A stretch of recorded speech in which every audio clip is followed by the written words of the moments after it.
92,5 Maestro FM, House with the Sound. Shalom dan apa kabar Sobat Maestro? Kita bertemu kembali ya di program Pelangi Kasih. Mengakhiri bulan Juni ini ya, tapi kita mengawali minggu yang baru ya. Iya, senang sekali saya Ari boleh kembali menemani Anda, dan silakan buat Anda yang mungkin ada pertanyaan-pertanyaan atau juga tema-tema yang ingin kami diskusikan bersama. Dan iya, setiap hari Senin ya ada rekan-rekan konselor dari Rumah Konseling Parahyangan Bandung. Nah, jika ada pertanyaan ataupun mungkin juga topik-topik yang ingin Anda diskusikan bersama rekan-rekan dari Rumah Konseling Parahyangan Bandung, bisa SMS atau WhatsApp di 081 321 000925. Dan Anda juga bisa menyaksikan langsung siaran kami di Maestro Radio Bandung YouTube channel ya. Anda juga bisa menuliskan pertanyaan Anda ataupun diskusi kita hari ini di kolom komentar. Sudah hadir di studio bersama-sama dengan saya Bapak Pendeta Yohan Lim, salah satu konselor dari Rumah Konseling Parahyangan Bandung, dan konselor dari SMP Terang Nusantara. Iya. Selamat datang. Terima kasih Pak Ari, senang sekali bisa siaran bersama dengan Pak Ari yang penuh dengan antusias. Aduh, iya ini dengan permasalahan keluarga ya. Iya. Oke. Nah, tema kita hari ini cukup relate ya, khususnya buat Anda yang mempunyai anak-anak begitu ya. Nah, Sobat Maestro, Allah itu tidak sedang iseng ya ketika menitipkan seorang anak kepada sebuah keluarga. Allah menghendaki agar si anak ini dapat menerima perlakuan yang tepat, apapun keadaannya, sehingga pada waktunya ia dapat dilesatkan dalam tanda kutip ya untuk memenuhi rencana dan tujuan Allah atas kehidupannya. Nah, tema hari ini adalah anak pahlawan ya, yang terambil dari Mazmur 127 ayat yang keempat. Nah, bukan kebetulan ya, memang ini sudah bidangnya Pak Pendeta Yohan Lim ya, yang juga bergulat dengan anak-anak masa-masa pra-remaja itu kan. Anak kan yang dari manis-manis jadi gitu ya. Yang lucu-lucu kalau kami bilang. Udah jadi monster gitu. Sebetulnya itu memang siklus yang wajar atau seperti apa sih Pak Yohan, sebelum nanti kita gali ya kondisi remaja kan tiap dekade itu memang berbeda atau kenapa sih? Ya, memang kalau kita berbicara tentang anak remaja ya, itu kita berbicara tentang perkembangan anak, pertumbuhan anak. Anak remaja dengan anak-anak itu berbeda. Ya. Pastinya ya, kita sudah paham bersama bahwa antara anak-anak dan anak remaja itu berbeda. Kalau saya sebut anak remaja itu juga berbeda dengan anak pemuda. Karena mereka berada di posisi middle. Nah, kalau saya sebutkan juga, saya ilustrasikan ya, anak-anak remaja itu seperti roller coaster, Pak Ari. Tahu nggak roller coaster? Tahu ya? Roller coaster itu dia melesat kemana saja suka-suka dia, tapi harus dengan catatan, dia harus ada di dalam relnya. Kalau dia keluar relnya, apa yang terjadi? Ya, kita bisa bayangkan sendiri ya apa yang akan terjadi dengan roller coaster tersebut. Nah, jadi anak remaja memang butuh perhatian khusus kemana mereka mau kita lesatkan. Seperti itu. Nah, masalahnya untuk membuat role itu kan buat anak-anak itu kan role yang dibuat baik dari orang tua, baik dari sekolah itu sepertinya sebuah penjara, sebuah ikatan. Betul. Gitu ya. Apa memang seperti itu sih? Ya, memang seperti itu ya. Kalau kita mau gambarkan ya remaja ya. Betul. Oke. Tapi ya itulah Sobat Maestro, Anda semua, saya juga pernah di remaja ya. Ini yang cukup unik ya. Seringkali kita ngobrol mengenai anak-anak dan tidak sedikit orang tua yang kesulitan. Padahal kan kita udah pernah jadi anak-anak harusnya. Lebih tahu kan? Betul. Kalau berbicara tentang kesulitan ya, setiap anak ada masanya. Setiap masa ada anaknya gitu ya. Nah, kalau kita bandingkan dengan zaman kita dulu dengan anak remaja zaman sekarang, tentu konsepnya sudah berbeda. Konsepnya sudah jauh berbeda. Kalau generasi kita dulu mungkin generasi baby boomer, Gen Z dan sebagainya ya. Kalau sekarang kita sebut mereka generasi strawberry. Oke, ya, generasi strawberry atau ya kita sebut yang lebih ilmiah lah generasi alfa begitu ya.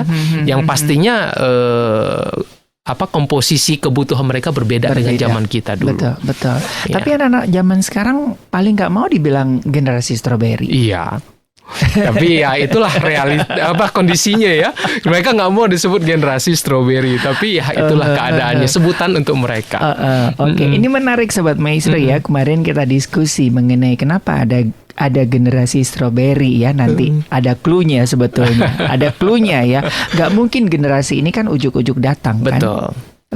Label strawberry itu kan nggak mungkin ujuk-ujuk datang kan tanpa ada yang menciptakan. Betul. Kan? Ya, kemarin itu agak menusuk ya si Bapak ini bilang adanya generasi strawberry, pastinya ada orang tua strawberry. Ya. Nanti kita akan ngobrol. Baik. Nah, gimana sih Pak Yohan untuk bisa memahami kondisi remaja yang seperti roller coaster begitu ya? Itu kan setiap masa berbeda. Kita nggak ngomongin yang di masa lalu lah, yang sekarang yang ada di masa kini. Saya kemarin dapat bocoran bahwa ya ini semua digaungkan lah di Indonesia itu kan wah bangga gitu karena ada bonus demografi 2035 begitu kan. Wah digaungkan, wah Indonesia bakal akan ada ledakan bonus demografi. Tapi ada pengamat yang mengatakan ini bahaya banget karena nggak siap. Gitu. Jadi intinya orang belum waktunya naik kelas, lu udah naik kelas. Akan jadi bumerang dan akan bisa menjadi penghancur bangsa. Nah, gimana Pak Yohan melihat situasi remaja khususnya di era sekarang dan beberapa dekade ke depan? Iya. Kalau saya melihat ini ya, Pak Ari, mau kita sebut dekade apapun itu, berbicara tentang remaja itu tidak terlepas berbicara tentang peranan orang tua. Yes. Bagaimana orang tuanya? Tadi Pak Ari ada sebut ya, yang kemarin generasi strawberry.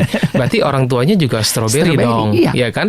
Kalau orang tuanya strawberry, berarti orang tuanya kakek neneknya juga strawberry dong. Ntar jadi kebun strawberry gitu ya. Ya, jadi kembali lagi Pak Ari, semuanya itu bermuara lagi kepada orang tua. Bagaimana orang tua memiliki hubungan yang baik, memiliki ikatan yang baik dengan anak remaja seperti ini. Saya punya 3 orang anak, Pak Ari. Boleh sharing ya? Oke. Ya, saya punya 3 orang anak. Anak saya yang pertama namanya Samuel ya. Dia sekarang duduk di kelas 8 naik kelas 9 SMP. Oh, wah ini masa-masa yang rawan dan sulit, penuh dengan pemberontakan. Iya. Nah, lalu anak saya yang nomor 2 itu 9 tahun. 9 tahun mau masuk 10 tahun. Nanti bulan Agustus dia akan masuk 10 tahun. Nah, kalau berbicara 10 tahun itu sudah pra remaja. Iya. Perlu digarisbawahi, anak saya yang 10 tahun ini spesial, Pak Ari. Spesial nih. Spesial, bukan spesial pakai telur gitu ya. Iya. Karena biasanya yang spesial itu mahal dan berharga loh. Iya, benar. Dan bagi kami memang itu adalah satu anugerah Tuhan ya, bisa bersama dengan anak yang spesial seperti ini. Dan anak saya nomor 3 namanya Rafael itu baru 7 tahun. Wah, ini jadi 3 pendekar ya. 3 pendekar. Mamanya paling cantik. Paling cantik. 2 lagi biar jadi Pandawa kok. Gitu. Ya, jadi kalau berbicara tentang remaja ya, Pak Ari, saya sendiri merasakan dan saya yakin para pendengar di rumah yang punya anak remaja juga sudah mengalami hal yang sama. Anak saya yang paling besar dari kecil itu sudah kami didik dengan firman Tuhan. Puji Tuhan, mamanya dari sejak kecil itu selalu membacakan Alkitab untuk anak ini. Tapi sekali lagi, anak ini bertumbuh, berkembang, dan psikologisnya juga berubah, berbeda, begitu ya. Sekarang kalau misalnya anak saya suka main handphone misalnya, ketika dilarang dia akan marah. Ya, kalau kita sebut ya kayak gimana lah ngambeknya anak-anak, tantrum gitu ya. Itu terjadi, Pak Ari ya. Nah, tapi bagaimana cara kami menyikapinya? Nah, ketika anak kami ini marah, apa yang harus kami lakukan? Sebisa mungkin kami jangan sampai menyakiti hatinya. Sebagaimana Rasul Paulus pernah katakan di dalam Efesus pasal yang ke-6 ayat yang pertama sampai ayat ke-4, hai bapak-bapak, janganlah bangkitkan amarah dalam hati anakmu. Nah, bagaimana caranya supaya jangan sampai ada amarah tersembunyi di dalam hatinya? Nah inilah menjadi satu pergumulan kami juga, saya dengan istri saya, untuk merendahkan hati. Memposisikan diri sama seperti dia menjadi sahabatnya anak kami yang pertama ini. Ketika dia marah, oke, kamu marah, sok silakan, mangga, gitu ya. Nah setelah marah, kita ajak ngobrol. Kamu tahu nggak kenapa Papa tidak izinkan kamu main handphone? Kamu tahu nggak kenapa Papa tidak izinkan kamu main Mobile Legend? Karena kalau kamu main Mobile Legend, konsentrasi kamu terdistrak. Kamu jadi tidak memperdulikan lagi hal yang lain. Jadi sempat saya katakan juga kepada anak kami, mau bumi ini runtuh pun kamu nggak peduli kalau kamu sudah main Mobile Legend. Nah itu kondisinya Pak Ari yang terjadi dengan anak Tapi remaja. bukan anak-anak juga ya Pak ya, saya sendiri aja kalau udah main game gitu juga. Iya. Tapi memang ini yang seringkali tidak banyak ya orang tua yang mempunyai skill begitu ya. Harusnya kan jauh-jauh hari kan sudah paham, wah ini anakku sudah mulai masuk masa-masa remaja, kan minimal 1-2 tahun disiapkan dulu, atau seperti apa sih sebetulnya untuk bisa memahami anak remaja, karena anak remaja kan juga nggak paham dengan dirinya kan, karena dari hormon segala macam gitu kan. Soalnya ada beberapa, saya juga nggak mau kayak begini gitu, saya juga nggak tahu gitu kan, jadi mood swing gitu kan, biasanya manis habis ngamuk-ngamuk tiba-tiba papi itu ada sepatu bagus ya lah. Si papinya belum selesai ngamuk, anaknya udah manis ya, minta sesuatu yang baru begitu ya. Nah itu gimana sebetulnya orang tua bisa menghadapi supaya ini kan juga skill untuk mengasah anak panah ini begitu betul. Ya. Jadi kalau ditanya bagaimana caranya, sebenarnya kalau menurut saya ya Pak Ari, satu kata, orang tua harus terbuka. Orang tua harus terbuka. Karena berbicara mendampingi anak remaja, mengasah anak panah itu supaya tajam dan membuat anak panah itu memiliki tangkai yang lurus, itu butuh proses. Dan itu bukan berbicara teori, itu berbicara praktek skill. Nah, sekarang orang tua mau tidak belajar? Karena mendidik anak itu skill, kemampuan. Nah, kalau tidak memiliki kemampuan, ya kita tidak bisa berbuat apa-apa. Pak Ari, saya kira-kira 3 tahun yang lalu, saya pernah melakukan penelitian ilmiah dengan menggunakan sampel 100 orang anak kelas 8 SMP. Karena kelas 8 SMP ini masa transisi nih, kelas 7 dengan kelas 9 dia berada di tengah. Betul. Berada di tengah. Nah, saya mengambil sampel ini 100 anak, Pak Ari. 100 anak ini sebagian dari kota Jambi, karena saya pernah pelayanan di Jambi, sebagian saya ambil dari Kepulauan Bintan, itu Tanjung Pinang. Nah, Pak Ari, setelah saya mengumpulkan sampel itu semua dan kita olah, keluar hasilnya. Bagaimana peranan orang tua, pengaruh orang tua terhadap tumbuh kembang anak remaja. Pak Ari tahu berapa persen peranan orang tua, Pak, dari hasil itu? Itu cuma 24,6%, Pak Ari. Nggak ada separuh. Pengaruhnya. Pengaruhnya 24,6% bagi pertumbuhan anak remaja. Itu di 2 kota loh, Pak, saya ngambil sampelnya. Pengaruh apa ini? Yang dimaksudnya pengaruh buruk ataupun pengaruh positif? Bagaimana orang tua mendidik secara rohani? Karena sampel yang saya gunakan ini adalah anak-anak Kristen. Anak-anak Kristen. Seperti saya tidak menggunakan anak dari dari keyakinan yang lain. Karena memang fokus saya, pembatasan masalah saya adalah di anak-anak remaja Kristen begitu. Nah, selebihnya Pak Ari itu pengaruh dari luar. 74,6. 75,6. Begitu ya. Nah, itu pengaruh dari luar. Nah, puji Tuhan kalau pengaruh luarnya itu dari youth, dari teens gereja, dari teman-teman gereja yang bisa membangun dia, puji Tuhan dia bisa terarah dengan baik, ditambah 24,6% tadi. Tapi bagaimana Pak Ari kalau misalnya pengaruh itu yang buruk? Apakah orang tua bisa berbuat sesuatu dengan angka 24,6% itu? Betul. Dan anak-anak remaja itu kan biasanya lebih percaya dengan peer groupnya ya daripada orang tuanya. Betul, dia lebih terbuka dengan teman daripada kepada orang tua. Kenapa bisa begitu, Pak? Fasenya, Pak. Karena mereka menganggap anak-anak remaja ini menganggap orang tua itu ya mungkin bahasa kita di sini kolot begitu ya. Ya, papa banyak saya mah begini. gitu ya. Iya. Kemarin anak saya baru ngikut retreat, Pak. Baru ngikut retreat dan pulang retreat dia sharing dengan saya. Puji Tuhan masih dia mau sharing dengan saya ya. Dia ngomong dengan saya. Anak saya ini bicara dengan saya. Papa tahu nggak? Tadi malam aku tidur jam berapa katanya waktu retreat. Ditanya sama saya. Tidur jam berapa, Nak? Aku tidur 3:30, Pak. Hah? Ngapain kamu 3:30 baru tidur? Iya, aku cerita-cerita sama teman saya, sharing dengan teman saya. Saya pada saat saya berpikir, anak saya bisa bercerita dengan temannya sampai 3:30 subuh. Kenapa tidak dengan saya? Berarti ada something wrong dengan saya nih. Ada hal yang harus saya rubah. Ya, seperti itu, Pak. Jadi keterbukaan itu penting ya. Jadi kalau misalkan anak-anak remaja kan mereka setara. Ya. Nah mungkin karena anak dengan orang tua masih terlalu jauh jurangnya itu ya. Dan ini tugas orang tua yang pertama ya. Betul Pak.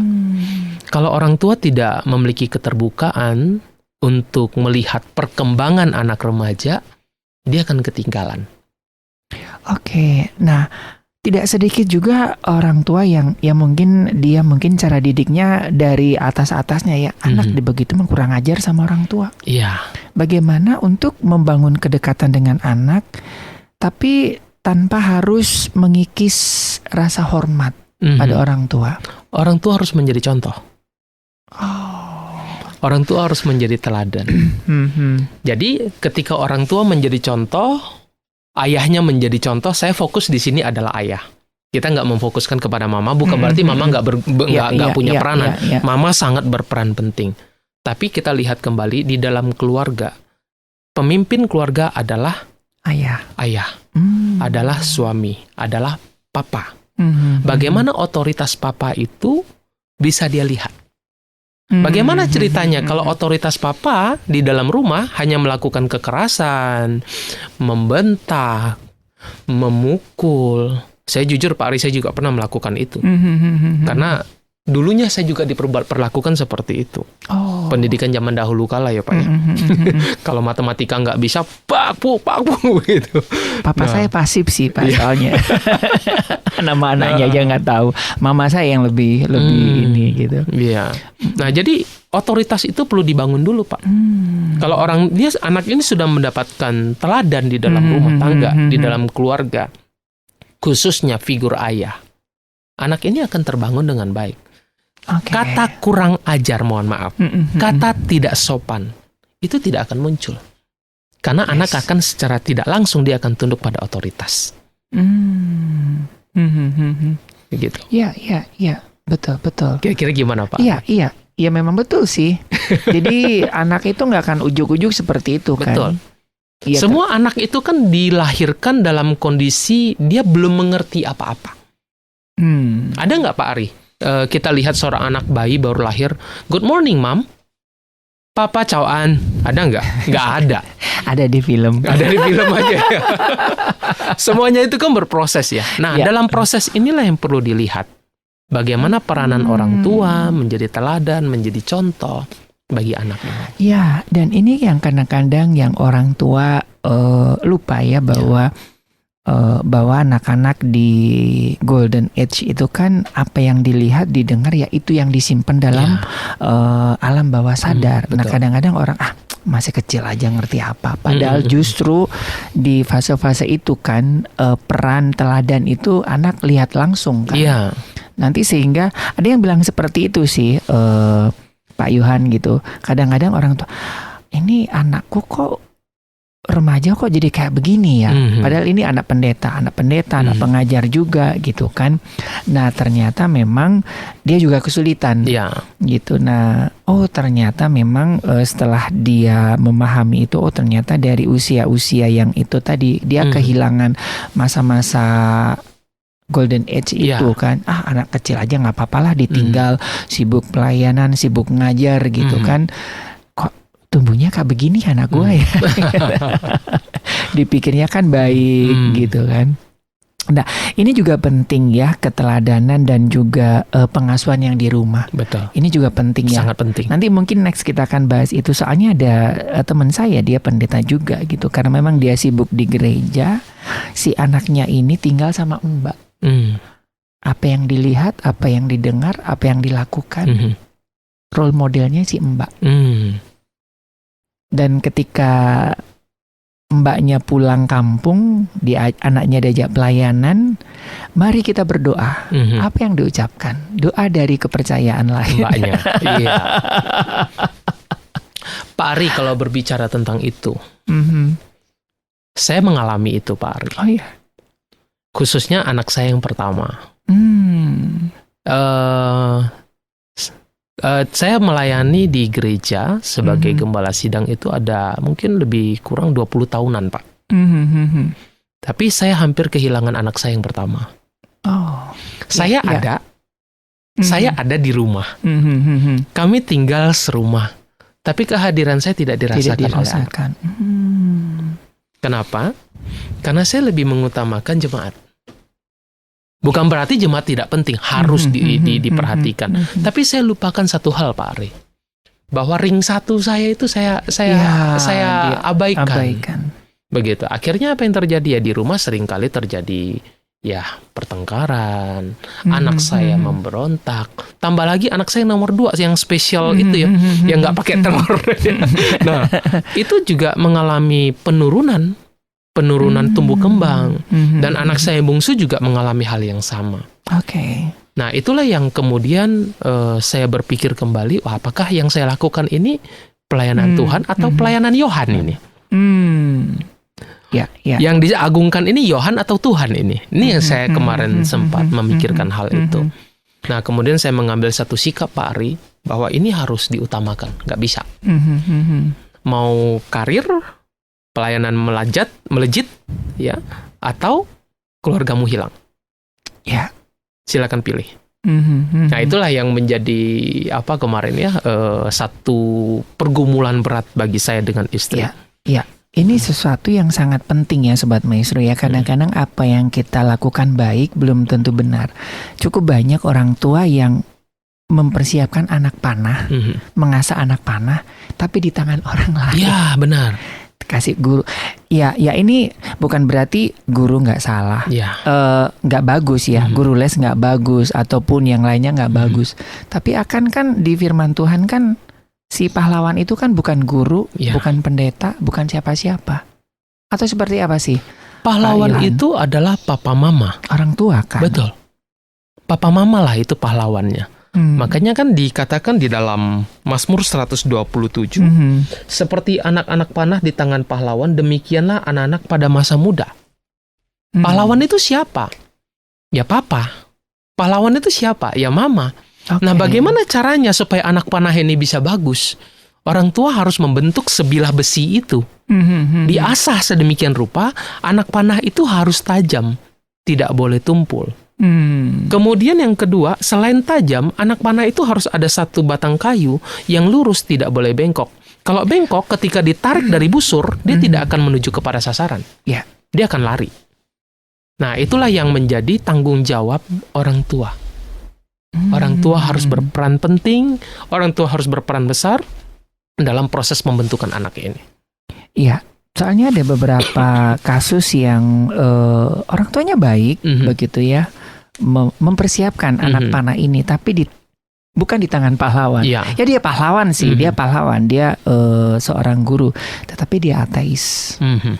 Dan value yang diajarkan adalah value-nya guru, bukan value yang dikepingin tahu pahlawan. Pahlawan ini hanya berfokus pada angka, pada nilai. Sepertinya kan bagus ya, Pak, ya, baik ya. Nah, kalau ada kasus gini kayak gimana, Pak Yohan? Kembali lagi, Pak, orang tuanya harus punya pengertian. Harus ada kesadaran. Yang diajarkan itu betul belum tentu benar. Yang kita mau ajarkan kan hal yang benar, Pak. Kalau berbicara tentang hal yang betul, banyak di luar sana ya, kita taruh aja lah di asrama, ya kan, di boarding school yang masuk jam 7 pagi pulang jam 4 sore gitu ya, dan sebagainya. Ya kita lakukan aja seperti itu. Tapi persoalannya adalah hasilnya gimana? Oke. Ya. Hasilnya apa? Kan kita berharap sesuatu yang baik toh. Bagaimana anak kita ini membawa sesuatu hal yang baik, yang mempermuliakan nama Tuhan khususnya. Karena kita ini kan adalah anak-anak Tuhan toh. Iya, iya. Kita ingin melahirkan anak-anak yang ilahi, yang bisa memberkati bangsa. Betul. Yang bisa menjadi berkat. Nah, kalau begini apakah menjadi berkat? Ya. Kenakalan-kenakalan remaja, penyebabnya dari mana? Tawuran-tawuran anak remaja itu penyebabnya dari mana? Kemarin yang lagi heboh tuh, yang di Cianjur. Itu penyebabnya dari mana? Perlu ditelusuri sampai ke dalam. Bagaimana orang tuanya berperan. Betul, betul. Kalau orang tua berperan tidak maksimal, tidak efektif, ya hasil yang buruk yang akan kita dapatkan. Oke. Jadi bukan berarti orang tua nggak boleh mengkursuskan anak ya, tapi tetap orang tua harus memantau ya, untuk harus benar-benar mencarikan guru yang dia mempunyai value yang oke dan segala macamnya begitu ya.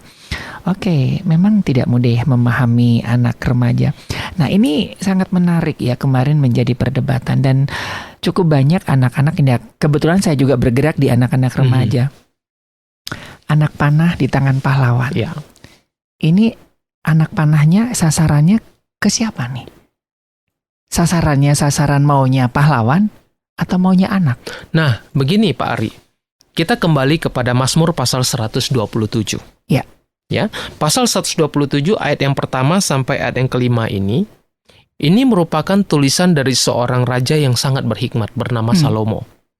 Ya, nah, memang di dalam ayat yang keempat seperti anak-anak panah di tangan pahlawan, demikianlah anak-anak pada masa muda. Tapi kita jangan lupakan ayat sebelumnya. Bagaimana Tuhan dilibatkan dalam keluarga. Jadi kalau Pak Ari bertanya tadi, anak panah ini mau dilesatkan kemana? Kepada kehendak Allah.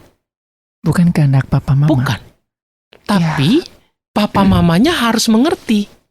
Harus paham dulu bahwa anak yang diberikan oleh Tuhan. Jadi saya mau menggarisbawahi. Mohon maaf, tidak ada anak yang di luar kehendak Tuhan. Lahir di dalam keluarga. Semua anak Tuhan izinkan ada dalam keluarga, itu ada dalam rencana Tuhan yang indah. Nah, itu harus dipahami oleh orang tua. Yang kedua, orang tua harus mengerti bahwa ketika Tuhan memberikan anak ini di dalam keluarga, di dalam rumah tangganya, apa yang Tuhan mau? Anak ini mau diapakan? Di dalam Ulangan pasal 6, ayat 6-9, itu dikatakan, ajarilah mereka siang dan malam. Pada saat mereka duduk, berjalan, dan sebagainya. Ya. Dan kalungkanlah itu, bahkan dikatakan, kalungkanlah itu pada lehermu. Supaya apa? Supaya diingat apa perintah Tuhan. Nah, Ulangan pasal 6 ayat 6-9 itu jelas rule-nya. Bagaimana anak-anak ini diarahkan, mau dikemanakan. Nah, anak-anak kan pasti tidak mengerti akan hal itu. Yang harus mengerti siapa? Orang tua. Orang tua sudah mengerti, ajarkan. Orang tua sudah dapatkan, ajarkan. Supaya anaknya pun bisa mengerti. Karena anak kita nanti akan berumah tangga juga kan. Anak kita juga pasti akan menikah, punya anak, dan mereka akan melanjutkan pengajaran ini. Seperti itu Pak Ari. Oke. Jadi tugas orang tua hanya menemukan destiny anak yang dari Tuhan. Orang tua mempersiapkan, mengarahkan. Bukan maunya mama, pokoknya papa mau kamu begini. Dan itu tidak sedikit anak-anak yang menjalani hari-harinya. Ini kan hidup saya kan maunya papa. Gitu kan, contohnya milih sekolah, milih jurusan, milih cita-cita. Karena ada beberapa teman saya yang ketika dia udah lulus, kasih ijazahnya ke papahnya, ini kan yang papa mau, selesai ya tugas saya, ciao dia. Itu kasihan, sangat menyedihkan kalau gitu. Terjadi seperti itu. Betul. Nah itu gimana? Ini kan sesuatu yang tidak mudah ya bagi orang tua begitu untuk menyelaraskan kehendak Tuhan dengan kehendaknya kita.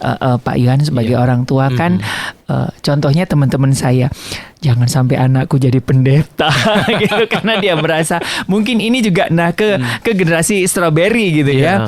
Nah, rata-rata tidak sedikit ya teman-teman saya yang udah mengembalakan, udah stres jadi pendeta mah gitu kan. Anakku kalau bisa jangan jadi pendeta.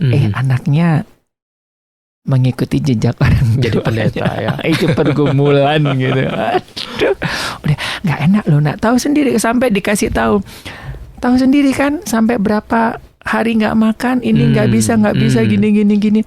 Ya tapi kan saya maunya jadi, aduh itu jadi pergumulan sampai akhirnya ya sudahlah. Sampai menyerah itu beberapa tahun dia baru mengizinkan anaknya sekolah teologi. Iya. Nah gimana Pak Yohan gitu yang sebagai seorang ayah, itu kan tidak mudah begitu ya untuk bisa menyelaraskan kehendak Tuhan dengan si anak panah ini. Iya. Nah Pak Ari, kembali lagi kita lihat ya di dalam ayat yang keempat tadi, seperti anak panah di tangan pahlawan ya. Tangan pahlawan ini mau mengarahkan kemana? Kita mengambil satu kata mengarahkan, itu kata kuncinya. Orang tua tanggung jawabnya adalah mengarahkan anak, bukan memaksakan anak atas kemauan orang tua. Ini bukan zaman Siti Nurbaya. Gitu ya. Harus mengikuti apa maunya ini ya. Ya memang nggak salah juga, karena harus begini. Tapi pada prinsipnya, pada dasarnya, orang tua harus mengarahkan. Mengarahkan, nak, kamu maunya gimana? Apa hobimu? Seperti beberapa waktu yang lalu, sempat ada lah ya diskusi hangat menuju panas. Enggak lah, hangat lah ya antara saya dengan istri saya. Jadi anak saya ini kan sekarang kelas 9 ya. Mau naik kelas 9 gitu 9. Ya, sudah naik kelas 9. Kan nanti abis kelas 9 dia mau kemana? Harus ke SMA gitu ya. Mana? SMA gitu ya. Atau apa. Jadi saya bilang dengan istri saya, maunya saya. Nah, ini bahaya nih. Ini bahaya. Maunya saya, Samuel ini nanti setelah tamat dari sekolah menengah atasnya ini, dia punya kemampuan, skill untuk bekerja. Istri saya bilang, jangan kamu paksakan. Apa maunya kamu sama dia? Saya maunya dia tuh masuk SMA. Wah, saling maunya saya gitu. Nah, awalnya kan maunya saya, rupanya istri saya juga maunya dia gitu ya. Maunya dia.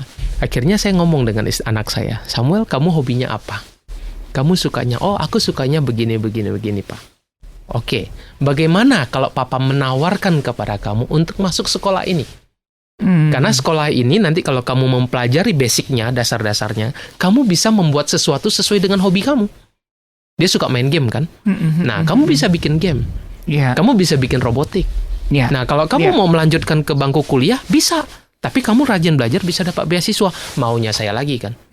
Begitu. Tapi akhirnya saya bilang dengan anak saya, Samuel, semuanya itu kamu yang memilih. Papa cuma bisa mengarahkan dan membiayai kamu untuk sekolah. Selebihnya kamu yang menentukan. Saya memberikan kebebasan, tapi dalam catatan, dalam pantauan saya sebagai orang. Betul. Dikasih pilihan dan kalau misalkan anak milih A, plus minusnya kayak begini. Nah, itu tugasnya orang tua begitu ya. Dan orang tua harus ikhlas. Dia maunya gimana gitu ya. Gimana gitu kan. Oke, ini memang tidak mudah ya Sobat Maestro ya. Oke, nah apakah mungkin ini juga yang membuat ya karena kemauan orang tua itu sehingga anak tidak memiliki daya juang, karena orang kalau anak dia udah tahu nih destinasinya, kesukaannya kan dia kan punya daya juang yang gitu kan. Nah, apakah hal-hal ini yang membuat dalam tanda kutip jadi anak-anak itu jadi generasi strawberry itu, Pak Yohan? Kalau Pak Ari bertanya kepada saya, misalnya nih ya, Pak Yohan setuju gak dengan istilah generasi strawberry? Saya juga gak setuju sih Pak. Iya, anak-anak zaman sekarang anak-anak sekarang enggak juga sih. Saya bilang ya nggak tahu ya. Mungkin kalau dalam dunia ya mungkin beda kali ya. Tapi ya karena saya anak-anak SMA kan, mereka tuh nggak mau, enak aja dibilang strawberry gitu kan. Tapi memang faktanya ya caranya beda Pak, gitu ya. Jadi waktu ngajar itu udah kayak sambil tiduran, tapi dikasih praktek, dikasih tugas dalam waktu beberapa menit selesai dan excellent gitu. Betul. Inilah yang terjadi di tempat saya bekerja Pak, tempat saya mengajar. Ketika saya menerangkan, anak ini tidur. Iya. Saya menjelaskan anak ini sampai saya panggil ke kantor, kamu kenapa tidur? Tapi ketika saya memberikan kuis kepada anak ini atau latihan, benar semua jawabannya. Iya. Seperti itu. Ya memang inilah generasi mereka Pak. Kita mau bilang gimana ya? Inilah perkembangannya mereka. Oke, iya. Nah, tapi ya jangan disalahkan ya, seperti obrolan kita kemarin gitu ya. Jadi kenapa ada generasi strawberry ya? Karena memang sebetulnya yang membentuk generasi strawberry ya orang tua yang tuanya strawberry. Juga. Sebetulnya niatnya baik sih, jangan sampai anak saya ngalamin masa-masa susah kayak saya gitu kan. Nah kebanyakan katanya sih dari si Bapak Renal Kasali sih ngobrolnya, ya karena orang tua kita tumbuh dalam kondisi yang mungkin perang, dalam kondisi seperti apa gitu kan. Nah dia pengen anaknya nggak ngalamin kayak dia gitu.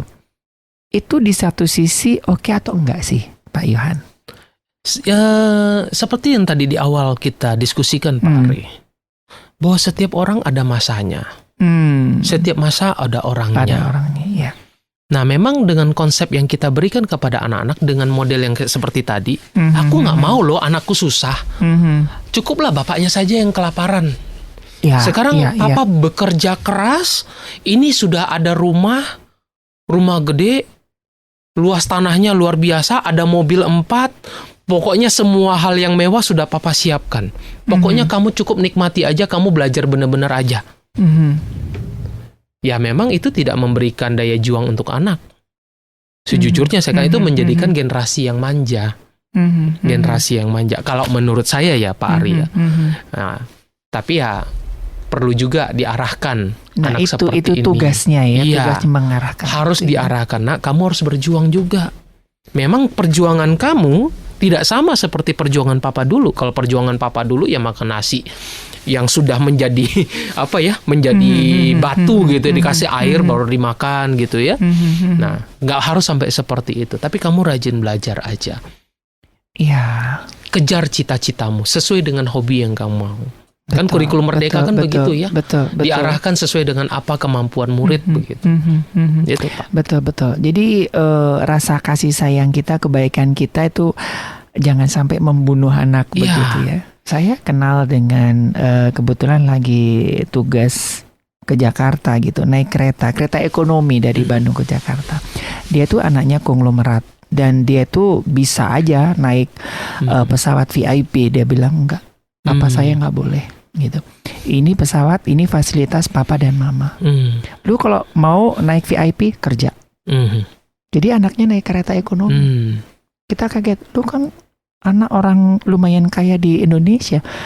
Ya itu mah fasilitas papa mama saya. Iya. Gitu. Itu salah satu. Ya dibilang kejam ya nggak kejam ya. Saya setuju dengan yang seperti itu. Saya sangat setuju dengan yang seperti itu. Kenapa? Karena secara tidak langsung anak ini diajarkan untuk berjuang. Oke. Ini fasilitas memang kita punya. Fasilitas pesawat VIP atau apapun itu memang kita punya. Tapi itu hak papa mama.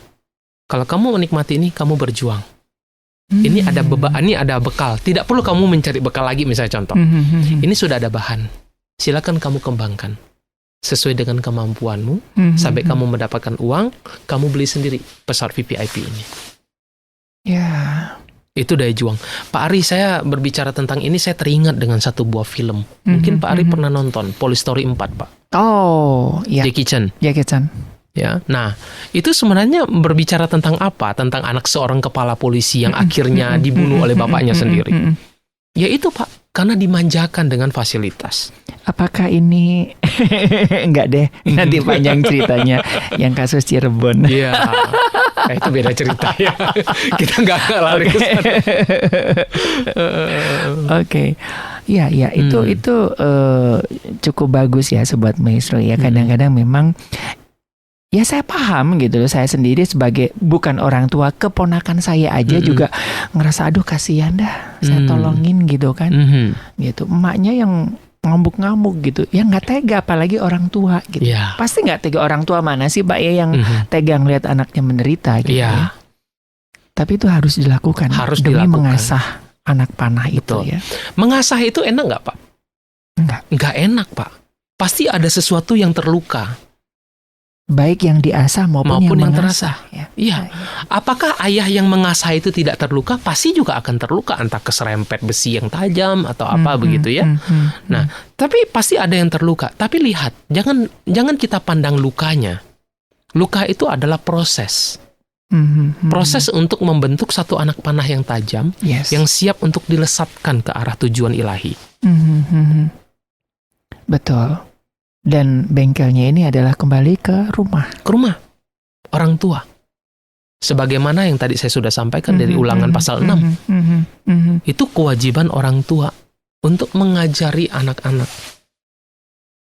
Mengajari mereka siang dan malam. Membentuk mereka supaya menjadi sesuai dengan keturunan yang ilahi. Tadi saya sudah melakukan survei 3 tahun yang lalu, yang tadi saya sudah ceritakan, itu 24,6% loh Pak. Besar apa kecil? Menurut saya, sangat kecil. Untuk masa sekarang ini, yang kalau kita katakan dunia ada di dalam genggaman tangan. Dunia ada dalam, kalau zaman dulu kita mau mengirim pesan harus menulis surat kan ya? Pakai perangko, bawa ke kantor pos, mungkin 1 minggu yang akan datang, atau juga 1 bulan yang akan datang baru sampai di sana. Betul. Tapi sekarang dalam hitungan detik, semua sudah sampai. Nah itu bagaimana dengan orang tua melihat, menyikapi hal ini? Kita nggak bisa diam. Anak ini adalah generasi penerus kita. Pembentuk kebudayaan di masa yang akan datang. Masa depan itu ada di tangan mereka. Kalau sekarang tidak terbentuk dengan baik, tidak terasah dengan baik, seperti anak panah yang tajam, yang lurus, yang siap untuk dilesatkan, kita akan kehilangan mereka. Oke. Tadi Pak Yohan mengatakan bahwa kurang setuju dengan yang namanya generasi stroberi gitu kan. Nah sebetulnya apa sih Pak yang memunculkan masalah-masalah dari generasi stroberi sampai kata stroberi itu dimunculkan gitu? Yang imut tapi lembek gitu, nggak punya daya juang. Ya saya sehat loh stroberi itu mah. Iya. Itunya tinggi, antibodinya. Iya. Kenapa dikatakan generasi stroberi? Karena kan memang ada asam-asamnya gitu ya, ada manis-manisnya gitu ya. Ya kalau ditanya kenapa bisa muncul generasi seperti itu, sekali lagi Pak, itu adalah lingkungan yang membentuk. Lingkungan yang seperti apa? Tadi dalam penelitian saya 74,6% proses pembentukan dari luar keluarga. Kalau dibentuk dalam youth yang sehat dalam gereja, dalam teens yang sehat dalam gereja, dalam pergaulan yang baik, puji Tuhan. 24,6% oke lah, taruh kita bikin excellent. Iya. Tapi jangan lupa poin terbesar itu ada di luar loh. Ya, betul. Nah, sekarang bagaimana orang tua untuk membackup ini? Nah, makanya orang tua harus ada pemikiran terbuka. Parenting, ikutin. Kalau misalnya ada di gereja ada kegiatan parenting atau apa, ikutin. Karena itu sebagai insight buat kita. Saya sampai sekarang juga belajar. Baik itu growing kid God's way, God's way dan sebagainya, saya belajar. Walaupun dikatakan bahwa saya juga sudah jadi konselor, sudah seorang hamba Tuhan, pendeta, saya tetap harus belajar. Kenapa? Karena ada 3 ini titipan Tuhan dalam keluarga saya. Mau saya bawa kemana ini? Ring 1 saya ini mau saya bawa kemana ini? Nah, kemarin saya sudah memutuskan, saya utamakan ring 1. Saya mundur dari pelayanan. Saya utamakan keluarga. Bagaimana anak-anak ini bisa saya arahkan ke tujuan ilahi. Nah, kan nggak mungkin kita mengatakan membawa mereka ke tujuan ilahi tanpa ada amunisi, toh? Yes. Nah, amunisi inilah kita dapatkan dari kelas-kelas parenting. Seperti itu. Ikutinlah. Jadi, Sobat Maestro, kalau misalnya ada kegiatan di gereja, ada seminar-seminar keluarga, ikutin, itu bagus sekali untuk memberikan kita bekal bagaimana membawa anak-anak ini menuju ke pada keteladanan ilahi. Betul. Ya, memang dibutuhkan orang sekampung ya untuk membesarkan anak kita ya, karena ya kita juga sempat ya menghadapi satu masalah yang orang tuanya baik-baik banget, disekolahkan sekolah yang baik gitu, tapi anaknya terkena narkoba. Ya.